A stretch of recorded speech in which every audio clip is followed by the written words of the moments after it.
Yeah. Yeah.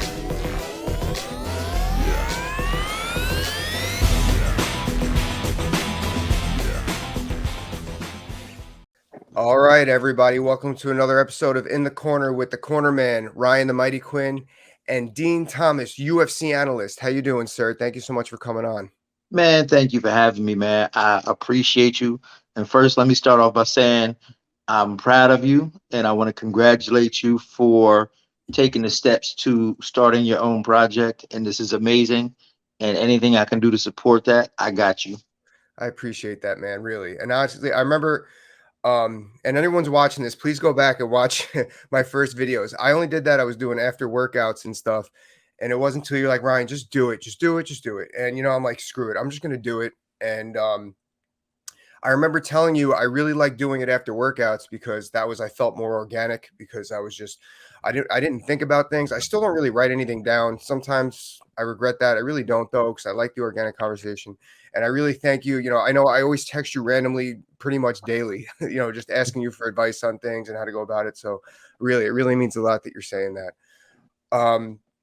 You and I could talk all day, and I try to keep these somewhat low, somewhat low as far as like minutes are concerned. But a couple things that I want to touch on is stuff that's relative to conversations we've had in the past in the gym, over coffee, with techniques with fighting and everything.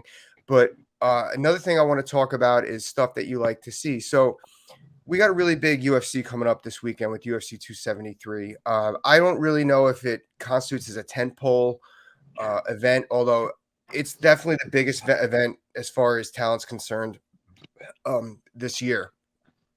Out of all the fights that are coming up, which one are you most looking forward to seeing? Which one are you most looking forward to calling and analyzing?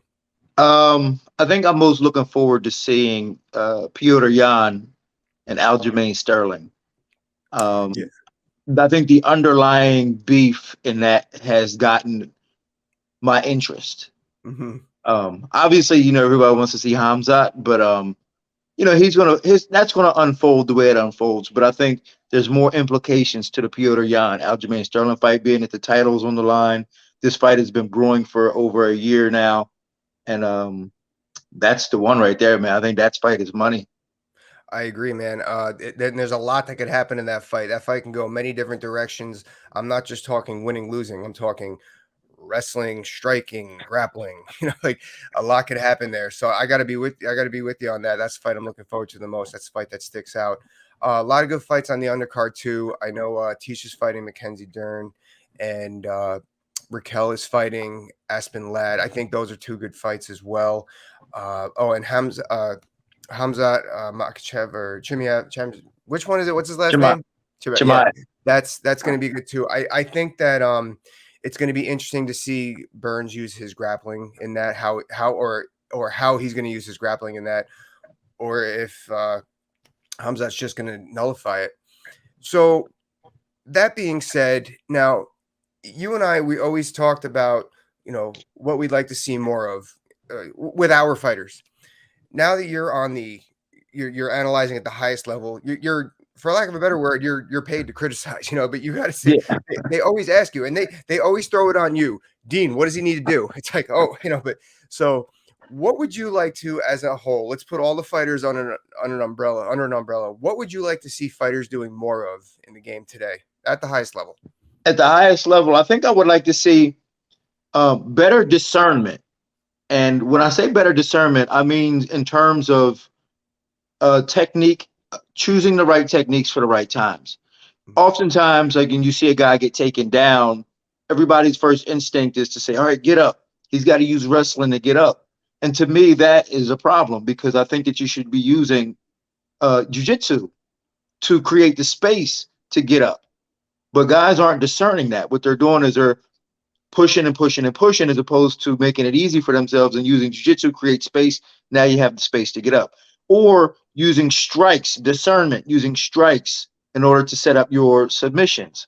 So I think the key is really because when we talk about the different areas of MMA, striking, grappling, wrestling, um, we kind of put them under this vague umbrella.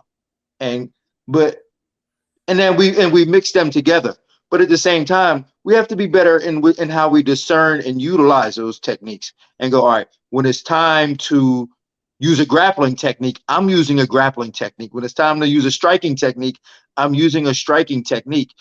And the line can be convoluted, that's fine. But I think guys just need to do a better job of discerning what techniques they need to use in order to set up the other areas. Yeah, you just triggered two things in my head. I remember when John Jones first got to the UFC, I remember they asked Greg Jackson, "What are you doing with John Jones? Like, what is the training on?" We all know greatest fighter in the world. Uh, it's like he could do anything, but we got to tell him when not to do things or when it's time to use this to set this up. It's like he's so effective with everything that but you don't do that in this situation. You know, it's more effective you do it over here or at least to the finish there.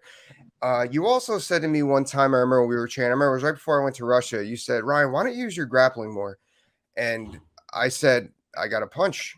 And you said, well, no, you can use it here. And then that's when you led into you could use your grappling to stand up. You can use your grappling to set up punches. You can use your grappling to set up ground and pound, your ground and pound to go back to grappling. And you're absolutely right. And I really took that in. And we're gonna have a Well, what visitor. happens is guys become extremely predictable Uh-huh. because when you're learning how to wrestle, like when you learn how to wrestle, you go to you go to a wrestling coach, or they bring a wrestling coach in, and then you start learning how to wrestle. You start learning how to do a collar tie and wrist controls and all these different Hmm. things with wrestling. But in a fight, those things don't really come Dean, into play. timeout. My son just snuck in the studio. Hold on. Oh, he did? Let me pull him over here. Pull him in. I want to say what's up to him, and I adore this little guy. Say hi. Oh, we're not in the He's camera. We're not not in he's the not camera. in the frame. Say hi, Uncle Dean. What's up, buddy? I've been watching you for a long time. I can't wait to meet you in person. Hey, the camera's up there. We're tricking him out right now. Hey, tell Dean how old are you gonna be? How 2. old? He's gonna be 2 in 2 weeks. You're gonna be 2 in 2 weeks? Yeah, I wish I was gonna be 2 in 2 weeks. yeah. We're gonna go to a zoo. All right, your mom's coming. Thanks, baby. I'm sorry about that. All right, so the No, no wrestling. worries. I love the kids. You know me, man. As long as I don't have nothing. Yeah.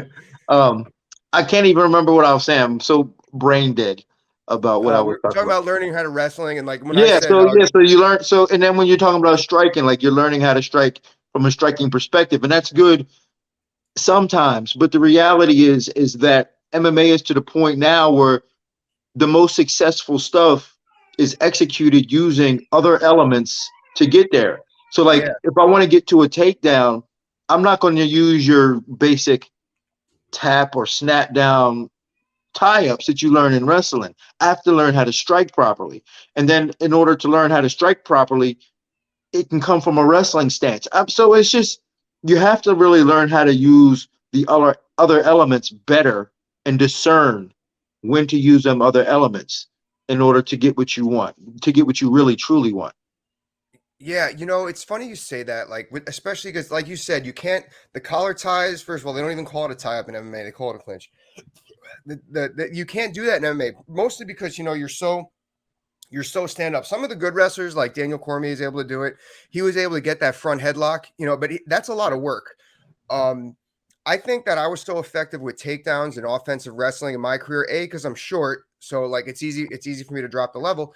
But I was able to trust my boxing for wrestling. Now, I wasn't able to get in a lot and move the head around. And also, like I kind of doubled down on my when it came to my stance.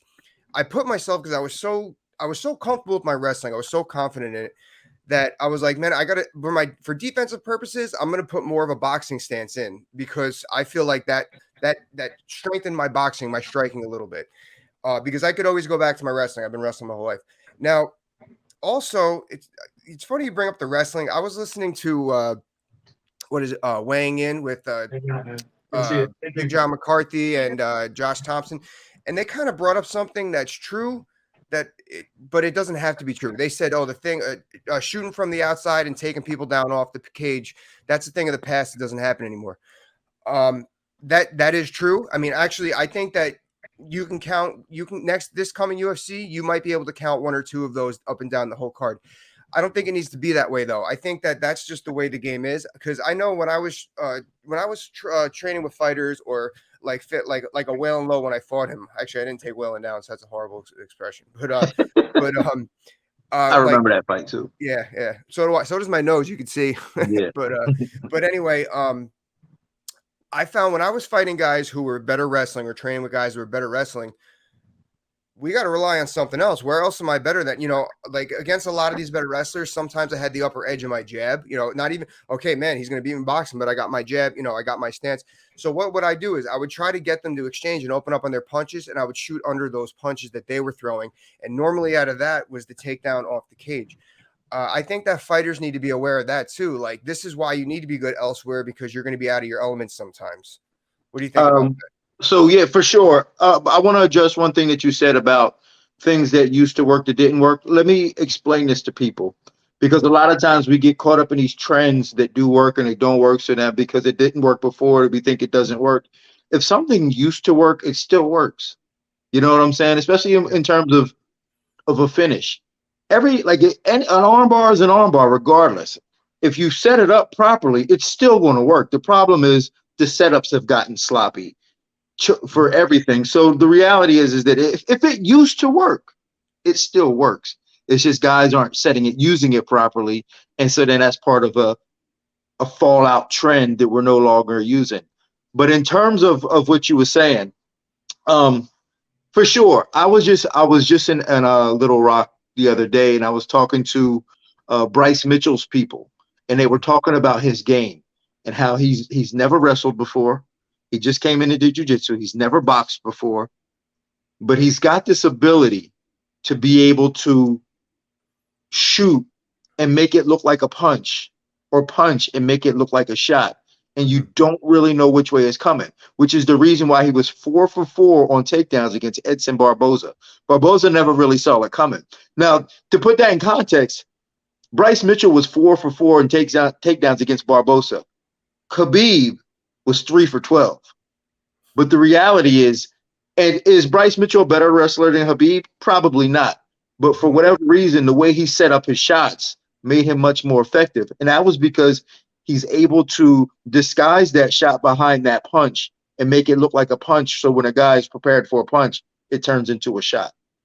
Yeah. And another thing that I think the beauty of that is, and what helps there is this helped me too. And I try to tell the fighters this, and I know you were really good at having training sessions like this, where, all right, we're going to work on kind of what we need to work on and get there. It's not going to be 1, 2 hook shot, because the cookie cutter stuff doesn't work. My setups, especially towards the end of my career, whatever got his hands up here, that's how I went down.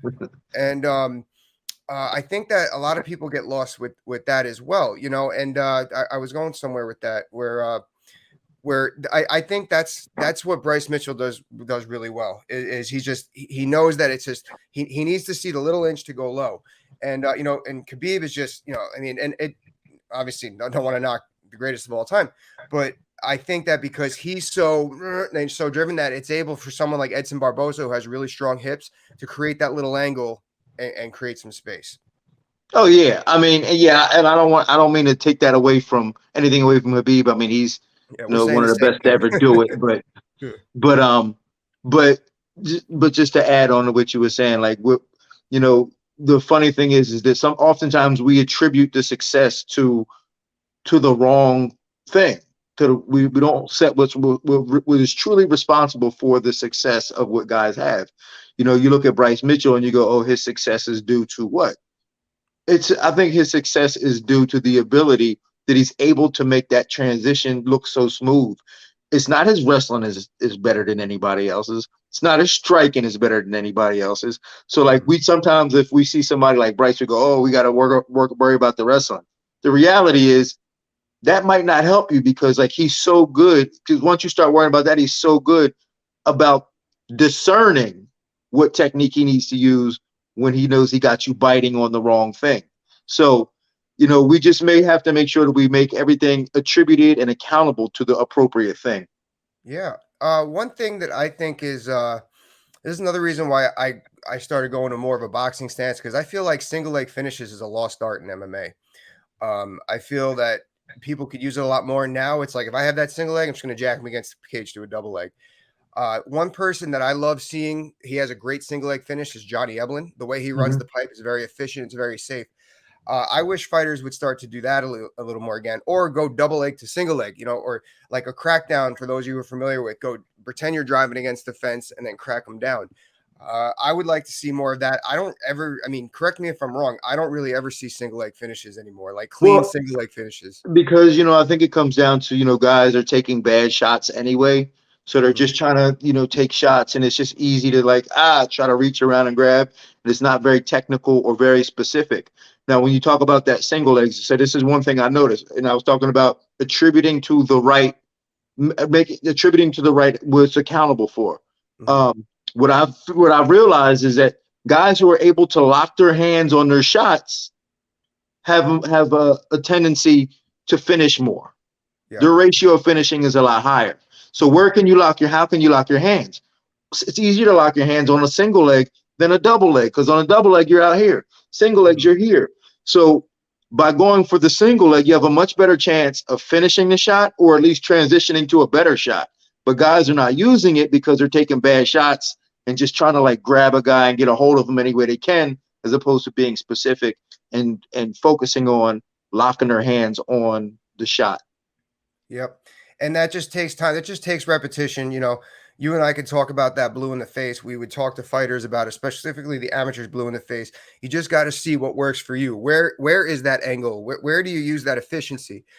For me, I always had a really good right hand to a single. Maybe it's a jab to a single for you. It's body types. It's those analytics we talked about. Last thing that I wanted to talk about, I actually posted about something previously where I'm a big stat nerd with sports, and you're fairly similar. I feel like that the matchups, particularly on the UFC fight nights, have been first. I think the UFC fight nights have been killing it this year, as far as good fights. And I know that the UFC uses their analytics to try to use matchups. Now it's a little difficult because not every fighter says yes to the matchup. Do you think that has something to do with the good matchups we've been seeing on those lesser cards lately?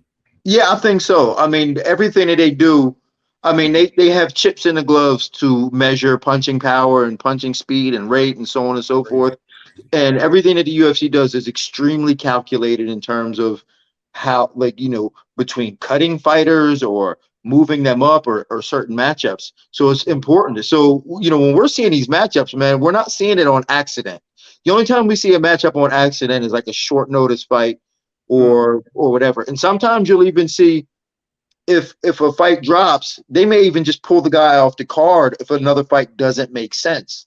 So everything that we see is extremely calculated. It's not anything by chance. So when we're looking at all these good fights, that's by design, because the UFC knows, okay, this is going to be a good fight for the fans and the audience, or this is going to move this guy up, or so on and so forth. And they always put themselves in a no lose situation. So even when you look at like Paddy Pimblett, Patty fights a guy, he's an up and coming guy. It's appropriate for where Patty is right now.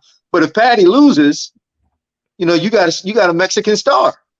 mm-hmm, You know mm-hmm. what I'm saying? Yeah, So like you're that's the hitting way that they set market. up their matches. They set it up that way. So if one guy loses, you got a star coming out of the other guy, somebody that they can get behind. So I think the UFC does an incredible job with matchmaking and making matches happen. Yeah, absolutely. Now, you actually said something that it maybe it made me think about something I've been thinking about the last few days. So you said, "Oh, they know to cut somebody." Um, let's say like I can't make 155 anymore.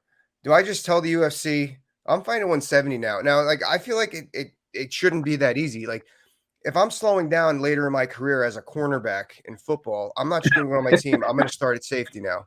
Is there disagreement? Is there some frustration, so to There, speak, there, whenever that decision's made?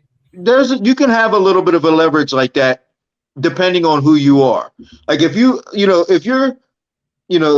have some tenure in the company, or they see value in you in a different weight class, they'll allow it to happen. But Mhm. I'm sure that like some of the newer guys, like say you came off the Contender Series and you're like, you know what, I want to try this weight class out, or I want to try that weight class out. They'll be like, you know what, that ain't what we signed you for. We signed you to be here to play this role, and this is what you Yep. need to do. And if it doesn't fit within the mold of the company to make the company better, they're not going to have it.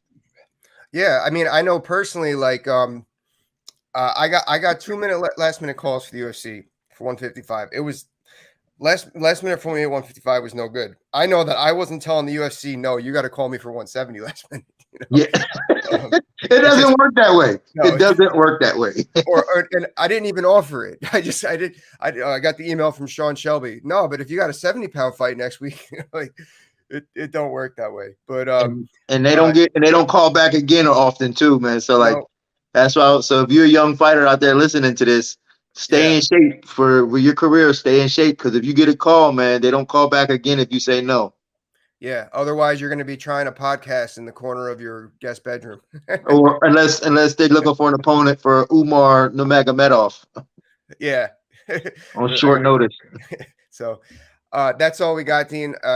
As always, man, thank you so much. I really can't wait to listen to you. I hope are you doing the pre-show for this event or Yeah, the I post? am. I'm doing the pre-show, the All right. post-show, the weigh-in Awesome. show. So So we'll listen to that pre-show, the weigh-ins, the post, and all that great criticism that you give those fighters in between rounds. thank you, my brother. Peace. All right. Peace.